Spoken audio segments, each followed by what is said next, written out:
Patriarcas e Profetas. Na linguagem de hoje, Os Escolhidos, capítulo 12. Um bom vizinho em Canaã. Abraão voltou muito rico para Canaã, tanto em gado como em prata e ouro. Gênesis capítulo 13, versículo 2. Ló estava com ele e foram para Betel, onde armaram suas tendas novamente. Mesmo em meio a dificuldades e provações, eles tinham vivido juntos em harmonia, mas em sua prosperidade havia perigo de desentendimento entre eles. As pastagens não eram suficientes para os rebanhos e o gado que eles tinham. Era evidente que deveriam se separar. Abraão foi o primeiro a propor os planos para manter a paz. Embora toda aquela terra lhe tivesse sido dada por Deus, ele cortesmente não exigiu esse direito. Não haja desavença, disse ele, entre mim e você, entre os seus pastores e os meus, afinal, somos irmãos. Aí está a terra inteira diante de você. Vamos separar-nos. Se você for para a esquerda, irei para a direita, e se for para a direita, irei para a esquerda. Gênesis capítulo 13, versos 8 e 9. Muitas pessoas, sob circunstâncias semelhantes, se apegariam aos seus direitos e preferências pessoais. Muitos lares e igrejas têm sido divididos, tornando a causa da verdade um escândalo e uma desgraça entre os ímpios. Os filhos de Deus em todo o mundo são uma só família, e o mesmo espírito de amor e conciliação deve governá-los. Dediquem-se uns aos outros com amor fraternal. Prefiram dar honra aos outros mais do que a si próprios. Romanos capítulo 12, versículo 10. A disposição de fazer aos outros como desejaríamos que eles nos fizessem, evitaria ou acabaria com grande parte dos problemas da vida. O coração em que o amor de Cristo é cultivado terá esse amor que cuida não somente dos seus interesses. Filipenses 2, verso 4. Ló não demonstrou gratidão alguma ao seu generoso tio. Em vez disso, de forma egoísta, tentou tirar todas as vantagens possíveis. Olhou então Ló e viu todo o vale do Jordão, todo ele bem irrigado. Era como o jardim do Senhor, como a terra do Egito. Gênesis capítulo 13, verso 10. A região mais fértil de toda a Palestina era o Vale do Jordão, que lembrava o paraíso perdido para quem ali passava e com a mesma beleza e produtividade das planícies enriquecidas pelo Nilo que a eles haviam deixado para trás. Havia cidades ricas e belas que convidavam a um comércio lucrativo. Deslumbrado com a visão dos benefícios materiais, Ló não levou em conta os problemas morais encontrados lá. Ele escolheu todo o Vale do Jordão e mudou seu acampamento para um lugar próximo a Sodoma. Gênesis capítulo 13, 11 e 12. Ele mal podia imaginar os resultados dessa escolha egoísta. Logo depois da separação, Abraão se mudou para Hebrom, ao ar livre daqueles planaltos, com seus bosques de oliveiras e vinhedos, seus campos de cereais e longas pastagens das colinas ao redor, ele armou seu acampamento, contente com a sua vida simples, deixando para Ló o perigoso luxo do Vale de Sodoma. Abraão não deixou de influenciar seus vizinhos. Em contraste com os adoradores de ídolos, sua vida e caráter exerciam uma influência poderosa em favor da verdadeira fé. Sua fidelidade a Deus era inabalável. Tanto sua cordialidade quanto sua bondade inspiravam confiança e amizade. Enquanto Cristo habita no coração, é impossível ocultar a luz de sua presença. Ela se tornará mais radiante à medida que a névoa do egoísmo e do pecado que nos envolve for se dissipado com a luz do sol da justiça. Aqueles que pertencem ao povo de Deus são luz em meio às trevas morais desse mundo. Espalhados pelos grandes centros, cidades e vilas, eles são condutos por meio dos quais Deus comunicará a um mundo incrédulo o conhecimento e as maravilhas da sua graça. É seu desejo que todos os que recebem a salvação sejam luz e que seu caráter brilhe intensamente, revelando o contraste com as trevas do egoísmo que vem do coração natural. Abraão sabia fazer uso da diplomacia. Era corajoso e hábil na guerra. 3 reis, que eram irmãos e governantes das planícies dos amorreus, onde ele habitava, demonstraram amizade e o convidaram para uma aliança. Assim, eles teriam mais segurança, pois a região estava cheia de violência e opressão.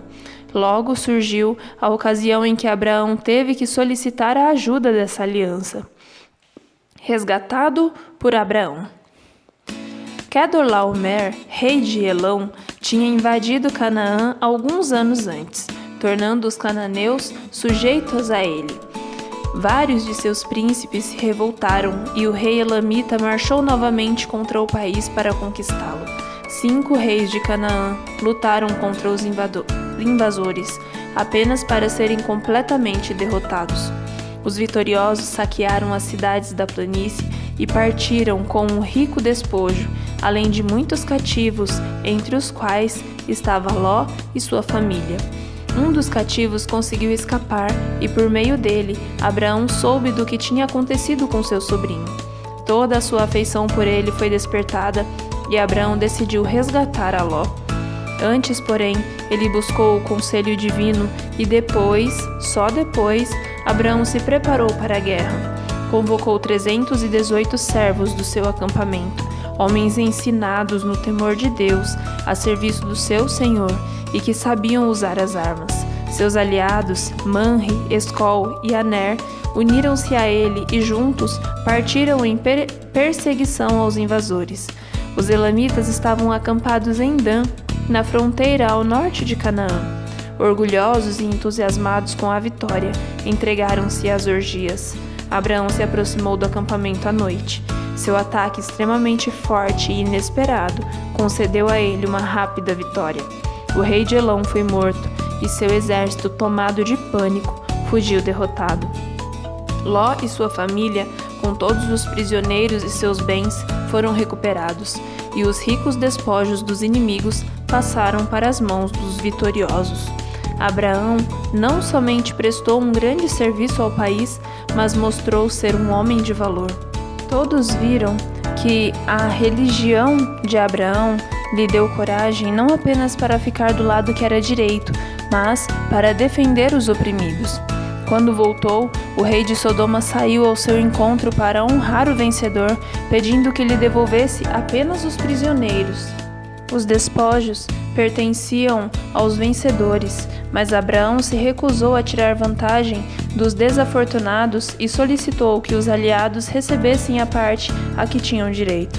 Poucos teriam resistido à tentação de ficar com um despojo tão rico ao serem submetidos a uma prova como essa.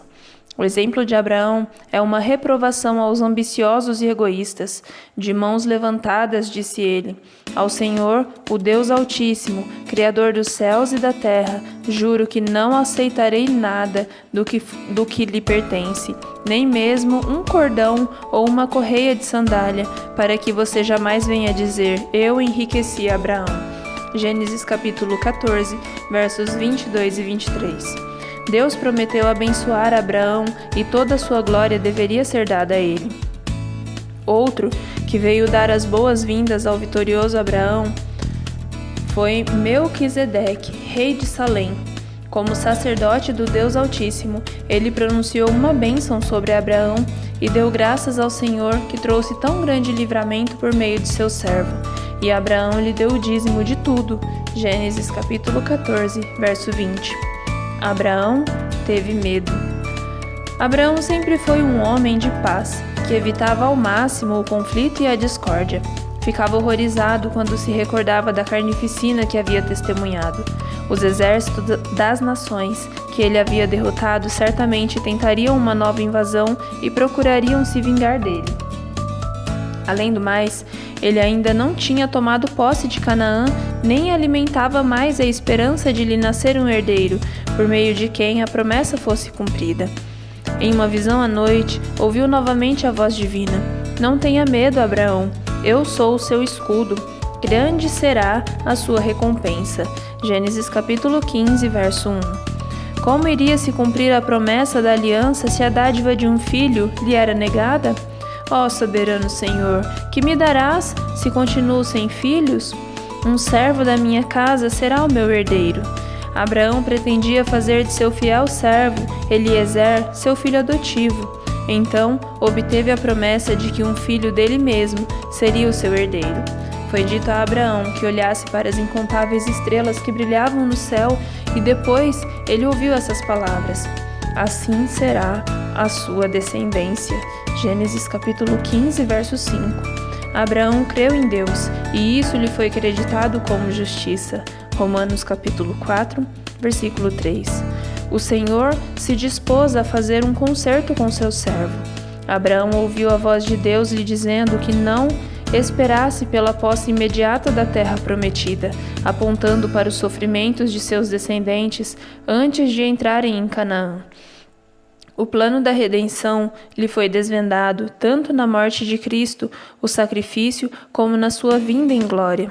Abraão também viu a terra restaurada à sua beleza edênica, a ser concedida como a herança eterna em cumprimento completo e final da promessa. Quando fazia quase 25 anos que Abraão estava em Canaã, o Senhor apareceu a ele e disse: de minha parte, esta é a minha aliança com você. Você será o pai de muitas nações.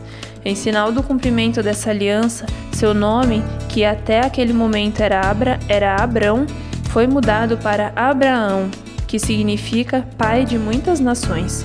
Gênesis capítulo 17, verso 5. O nome de Sarai se tornou Sara, princesa, porque dela procederão nações e reis de povos. Gênesis capítulo 17, 15 e 16.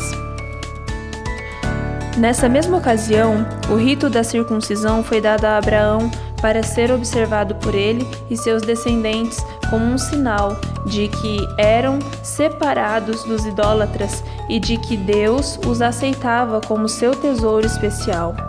Não deveriam se casar com os pagãos, pois se fizessem isso, não apenas seriam tentados a se envolver em práticas pecaminosas de outras nações, mas também seriam induzidos à idolatria. Abraão hospeda anjos. Deus conferiu grandes honras a Abraão.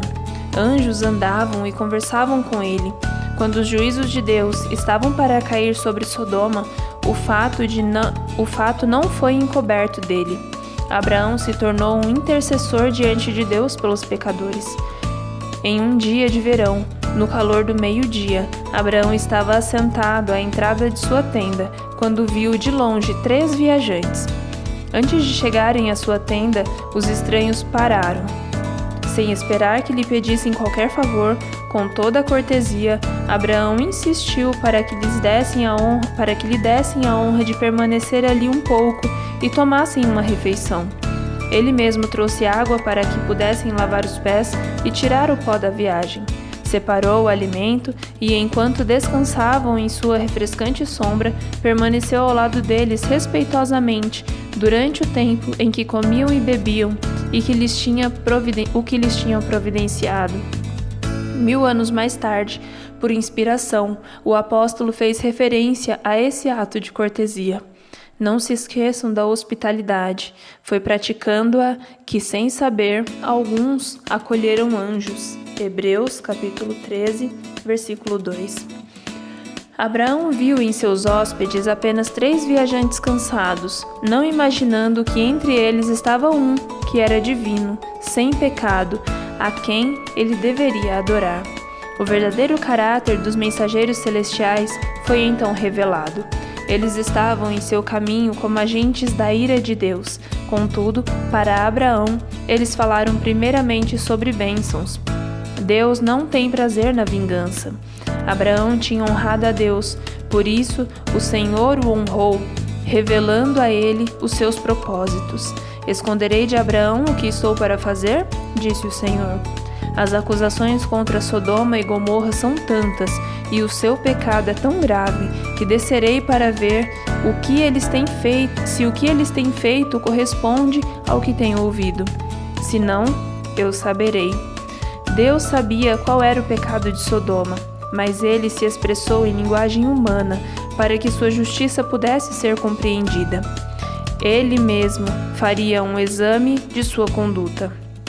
se não tivessem passado dos limites da misericórdia divina, certamente Deus concederia a eles a oportunidade de se arrependerem. 2 dos mensageiros celestiais partiram, deixando Abraão a sós com aquele que ele soube então ser o Filho de Deus. O homem de fé intercedeu em favor dos habitantes de Sodoma. Ele os salvou uma vez pela espada e naquele momento tentava salvá-los pela oração.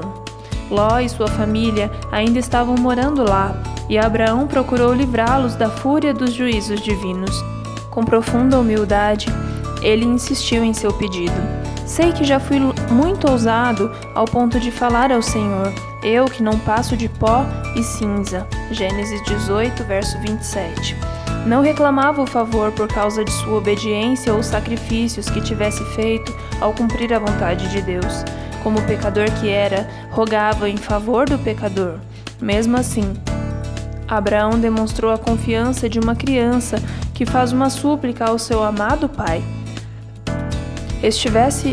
Embora Ló estivesse residindo em Sodoma, ele não participava dos pecados de seus habitantes. Abraão imaginava que poderia haver outros adoradores do verdadeiro Deus naquela populosa cidade. Ele rogou: longe de ti matar o justo com o ímpio, não agirá com justiça o juiz de toda a terra? Gênesis 18, verso 25. Ao serem atendidos os seus pedidos, ele teve a certeza de que, se até mesmo 10 pessoas justas fossem encontradas em Sodoma, a cidade seria poupada.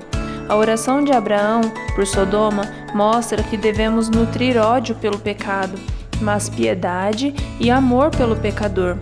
Ao nosso redor, as pessoas estão caindo na ruína. A toda hora, alguns passam para além do alcance da misericórdia divina. Onde estão as vozes convidando e apelando aos pecadores para fugirem dessa condenação tão terrível? Onde estão aqueles que estão intercedendo junto a Deus por eles? Quem ora por Sodoma hoje? O espírito de Abraão era o espírito de Cristo, que é o grande intercessor em favor do pecador. Cristo manifestou para com o pecador um amor que tão somente a infinita bondade poderia conceber. Na agonia da crucifixão, esmagado pelo horrível peso dos pecados do mundo todo, ele orou por seus assassinos. Pai, perdoa-lhes, pois não sabem o que estão fazendo. Lucas capítulo 23, verso 34. O testemunho dado pelo próprio Deus é: Abraão me obedeceu e guardou meus preceitos, meus mandamentos, meus decretos e minhas leis. Gênesis 26, versículo 5. Pois eu o escolhi para que ordene aos seus filhos e aos seus descendentes que se conservem no caminho do Senhor, fazendo o que é justo e direito, para que o Senhor faça vir a Abraão o que lhe prometeu. Gênesis 18, verso 19. Foi uma grande honra para a qual Abraão foi chamado, ser pai do povo que foi guardião da verdade de Deus para o mundo, por meio do qual todas as nações seriam abençoadas com a vinda do Messias prometido. Abraão guardaria a lei e agiria com justiça e retidão. Ele não somente temeria ao Senhor, mas instruiria a sua família a fazer o que é reto. Toda a casa de Abraão compreendia mais de 1000 pessoas. Ali, como em uma escola, recebiam instruções que os prepararia para representar a verdadeira fé. Ele era um educador de chefes de família, e eles seguiriam seus métodos do governo de suas casas. Era necessário unir os membros da família para construir uma barreira contra a idolatria que se tinha espalhado naquela região. Abraão procurou por todos os meios proteger os que estavam com ele para que não se misturassem com os pagãos e vissem suas práticas idólatras. Ele teve o cuidado de impressionar a mente com a majestade e a glória do Deus vivo, a quem verdadeiramente se deve prestar culto. O próprio Deus separou Abraão de seus parentes idólatras para que pudesse ensinar e educar a família longe das más influências da Mesopotâmia e assim pudesse preservar a verdadeira fé em sua pureza por meio de seus descendentes. A influência do viver diário. Os filhos e a casa de Abraão eram ensinados que estavam sob o governo de Deus, do Deus do céu. Não deveria haver opressão por parte dos pais, nem desobediência por parte dos filhos. A influência silenciosa de sua vida diária era um exemplo constante. Havia uma fragrância em sua vida e sua nobreza de caráter que revelavam a todos que ele estava em constante ligação com Deus. Ele não desprezava o servo mais humilde. Em sua casa não existia uma lei para o senhor e outra para o servo. Ele tratava a todos com justiça e compaixão, como herdeiros com ele da graça da vida. Quão poucos em nossos dias seguem esse exemplo? Muitos pais revelam um sentimentalismo cego e egoísta, equivocadamente chamado de amor, que permite aos filhos viverem sob o controle da própria vontade. Isso é uma crueldade para com a juventude e um grande mal para o mundo. A condescendência dos pais fortalece no jovem o desejo de seguir suas inclinações, em vez de se submeter aos mandamentos divinos. Assim, eles crescem para depois transmitir sua falta de religiosidade e espírito rebelde a seus filhos e netos. A obediência à autoridade paterna deveria ser ensinada como o primeiro passo na obediência à autoridade de Deus. O ensino amplamente divulgado de que as leis de Deus não estão mais em vigor tem o mesmo efeito que a idolatria sobre a moral do povo. Os pais não ordenam sua casa de maneira que observe o caminho do Senhor. Os filhos, ao formarem o próprio lar, não se sentem na obrigação de ensinar aquilo que eles mesmos não foram ensinados a praticar. É por essa razão que há tantas famílias sem Deus e é por isso também que a maldade está tão generalizada. É necessária uma reforma, uma profunda e ampla reforma. Os pais precisam de reforma. Pastores também necessitam de Deus em sua casa. Devem levar a palavra de Deus à sua família e ensinar a seus filhos, de maneira amável e incansável, como viver para agradar a Deus. Os filhos que vivem em famílias assim estão firmados sobre um fundamento que não pode ser destruído pela onda devastadora da incredulidade e da dúvida. Em muitos lares, os pais acham que não têm condições de dedicar alguns momentos para agradecer a Deus a luz do sol, a chuva e a proteção dos anjos. Não têm tempo para a oração, saem para o trabalho como o boi ou o cavalo, sem um pensamento sequer relacionado a Deus ou ao céu. O Filho de Deus deu a sua própria vida para resgatá-los.